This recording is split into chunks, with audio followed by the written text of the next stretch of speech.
সিম card মোৰ পইচা দি কিনিছোঁ মই সিম কাৰ্ডখন মোৰ মোবাইলটো মোৰ পইচা দি কিনিছোঁ কিন্তু ইনকামিং কলত তালা কিয় ইনকামিং কল বন্ধ কিয় দুদিন ৰিচাৰ্জ নকৰোঁতেই ইনকামিং কলটো তেওঁলোকে কিয় বন্ধ কৰি দিলে মই এজন এয়াৰটেল ইউজাৰ হয় এয়াৰটেল মোৰ এখন সিম আছে মাত্ৰ দুদিন ৰিচাৰ্জ নকৰোঁতে তেওঁলোকে ইনকামিং কল মোৰ বন্ধ কৰি দিলে তে এতিয়া আপোনালোকে ভাবক এজন দুখীয়া মানুহে কেনেকৈ চলিব আৰু আগৰ নিচিনা ৰিচাৰ্জৰ মূল্য নহয় আগতে 10 টকা 20 টকা 50 টকাটো মানুহে ৰিচাৰ্জ কৰিব পাৰিছিল কিন্তু আজিকালি 200-300 টকাৰ ওপৰত ৰিচাৰ্জ নায়েই তে এনেকুৱা যদি সমস্যাত মানুহে কেনেকৈ জীয়াই থাকিব আপোনালোকে নিশ্চয় জনাব কমেণ্ট কৰি এই প্ৰশ্নটো কেৱল মোৰ নহয় ৰাঘৱ চড্ডা বুলি এজন ৰাজ্যসভাৰ সাংসদে এই প্ৰশ্নটো উত্থাপন কৰিছে আপোনালোক একমত হয় নে নহয় নিশ্চয় জনাব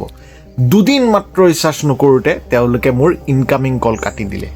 আপোনালোকে নিজে ভাবক আউটগোয়িংটো ব্লক কৰাটো মানিব পাৰি আপোনাৰ ৰিচাৰ্জ শেষ হ'ল ফোন নোযোৱা হ'ল মানিব পাৰি কিন্তু বেলেগে আপোনাক ইমাৰ্জেঞ্চিত কল কৰিলেও নাপাব কাৰণ আপোনাৰ ইনকামিং শেষ হৈ গ'ল আপোনাৰ ৰিচাৰ্জ শেষ হৈ গ'ল আগতে তেনেকুৱা হোৱা নাছিল কিন্তু আজিকালি জানি বুজি তেওঁলোকে মানুহৰ ওপৰত মাধমাৰ পেলাইছে মানুহক লুটিবৰ কাৰণে তেওঁলোকে ডাইৰেক্ট এটা ব্যৱস্থা কৰিছে দুখীয়া মানুহে জীয়াই থাকিবৰ কাৰণে কিমান যে মুস্কিল হৈ গৈছে আপোনালোকে নিজে এবাৰ ভাবি চাওক ভিডিঅ'টোত নিশ্চয় কমেণ্ট কৰিব আৰু শ্বেয়াৰ কৰিব যাতে প্ৰত্যেকজন মানুহে সতৰ্ক হয় যে এই সিম কোম্পানীবিলাকে আমাক কেনেকৈ দিনক দিনে লুটিব ধৰিছে